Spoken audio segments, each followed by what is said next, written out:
Hi friends, welcome to today's video in our binary tree series. I'm Chinyere, software engineer at Microsoft Dublin, Ireland. In today's video, we'll be exploring binary search tree, an important type of binary tree. Understanding this type of binary tree is crucial for solving binary tree interview questions.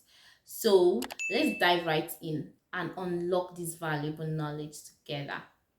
Binary search tree is also called an ordered or sorted binary tree. It is a special type of binary tree with three properties. The first property is that the left subtree of a node contains only nodes with values less than nodes value. The second property is that the right subtree of a node contains only nodes with values greater than the node's value. And finally, the last property is that the left subtree and the right subtree each must also be a binary search tree. Now, let me explain with this diagram. This diagram is a binary search tree, and I will show you why. The root node has a value of 50. This is its left subtree, and this is its right subtree. Now, the first property says that the left subtree, which is this tree here, contains only nodes with values less than the node's value, and the node's value in this case is the root node, which is 50. So we can see that all the nodes here are less than 50. 40 is less than 50, 45 is less than 50, 30 is less than 50, 20 is less than 50, and 35 is less than 50. So we are good, right? The second property says that the right subtree of a node contains only nodes with values greater than the node's value. And the node's value in this case is the root node, which is 50. And this is the right subtree. So all the nodes in this subtree have values that are greater than 50. 60 is greater than 50. 55 is greater than 50. 51 is greater than 50. 58 is greater than 50. 65 is greater than 50. So we are good. The third property says that the left subtree and the right subtree each must also be a binary search tree. So let's check our left subtree and our right subtree to find out if they are also a binary search tree. So we'll start with the left subtree. In the left subtree, the root node is 40 and the left subtree is this and the right subtree is this. So again, the first rule states that the left subtree of a node contains only nodes with values lesser than node's value. So in this case, this is our left subtree and all its values should be less than 40 in this case. So we can see 30 is less than 40, 20 is less than 40, 35 is less than 40. So we are good. The second rule says that the right subtree of a node contains only nodes with value greater than node's value. And this is our right subtree in this case. And you can see that 45 is obviously greater than 40. So we are good. Now, the final rule says that the left subtree and the right subtree each must also be a binary search tree. So now, this left subtree should be a binary search tree and this right subtree should also be a binary search tree. So on that note, let's find out if this left subtree is a binary search tree. So we go again. For node 30, this is the left subtree and this is the right subtree.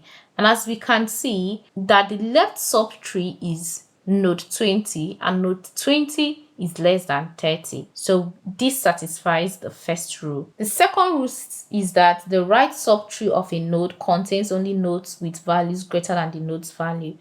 And our subtree only has one node, which is node 35, and node 35 is bigger than or greater than node 30. So we can see that this subtree here is a binary search tree. Now let's look at this subtree, and as you can see, this right subtree contains only one node, which is greater than 40. So this also is a binary search tree. So we just confirmed that the entire left subtree of our root node is also a binary search tree. Now let's come and do the same for the right subtree. In the right subtree, we are taking node 60, and the left subtree of node 60 is this, and the right subtree of node 60 is this one. So now let's look at the first condition. It says that the left subtree of a node contains only nodes with values lesser than node's value. So we can see that node 55 is less than 60, node 51 is less than 60, 58 is less than 60. So this condition is satisfied. The second condition says that the right subtree of a node contains only nodes with values greater than node's value.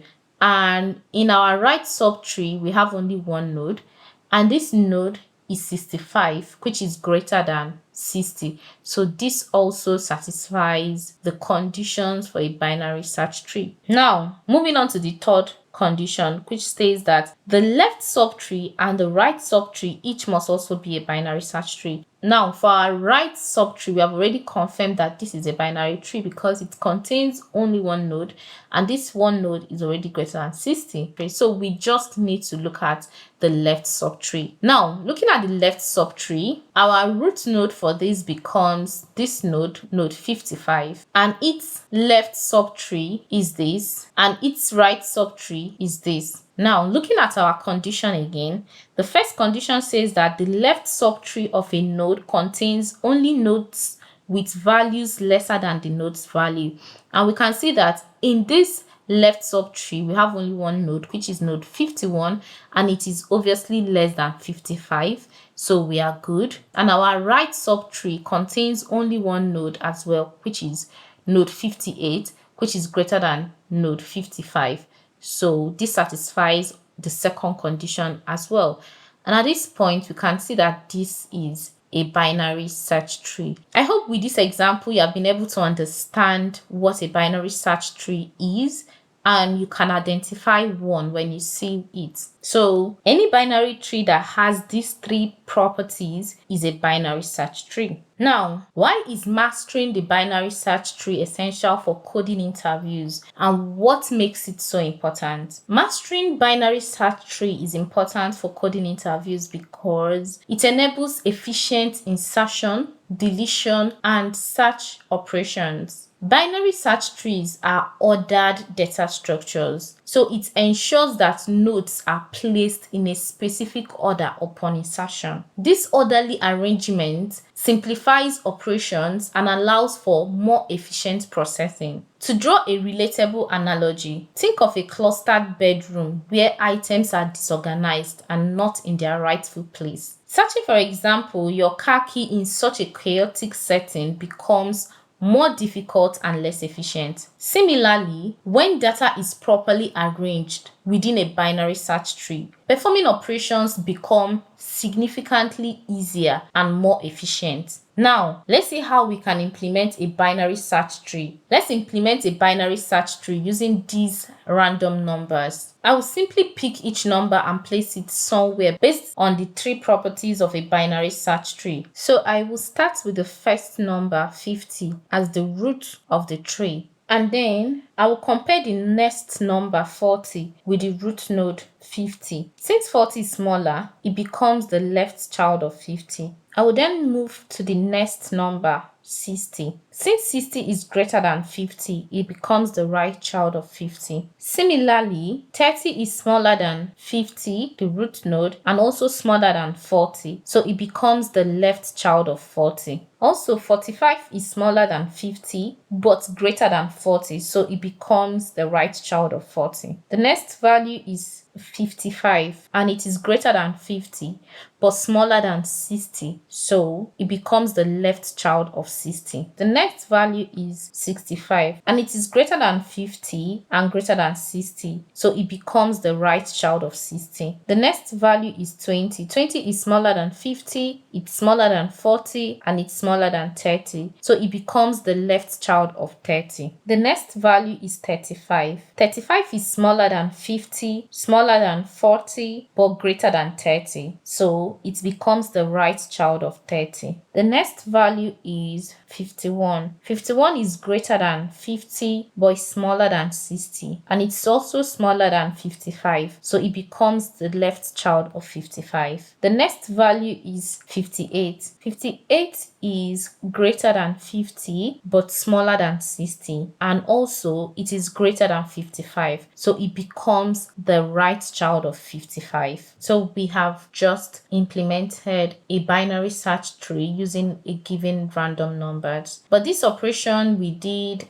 checking the appropriate place to place a node, we can write a code to execute this for us. So let's use JavaScript and implement this. Hey, before we continue, if you're here and you have not watched the first video in this series, come on, hurry and go and watch it. Don't jump classes, okay? All right. So first things first, we define a node class to represent each node in the binary search tree. Each node has a value, a left child, and a right child. Next, let's define the binary search tree class to represent the binary search tree. Its root property is initially set to null to show that this tree is empty at this point. The next thing we will do is to define an insert method, which we will use to insert a new value into the binary search tree. So it creates a new node with the given value. If the tree is empty, that is the root node is null, the new value becomes the root node. Otherwise, it traverses the tree starting from the root and follows a simple rule of the binary search tree to find the appropriate spot for the new node. So starting from the root node, it compares the new value with the current node's value. If the new value is less than the current node's value, it moves to the left child. If the left child is null, it means that the spot is available for the new node. So the new node is inserted here. If the left child is not null, the process continues by moving to the left child and compares again. However, if the new value is greater than or equal to the current node's value, it moves to the right child. And if the right child is null, it means that this spot is available for the new node. So the new node is inserted here. But if the right child is not null, the process continues by moving to the right child and compares again. Finally, we create an instance of the binary search tree class and insert the given random numbers into the tree using a loop. Lastly, we can display the resulting tree's root. Alright, this is where we call it a day. Thanks for watching till the end. If this video was helpful, please give it a thumbs up and hit the subscribe button to see more videos like this in the future. Thanks again for sticking to the end and see you in my next video. Bye!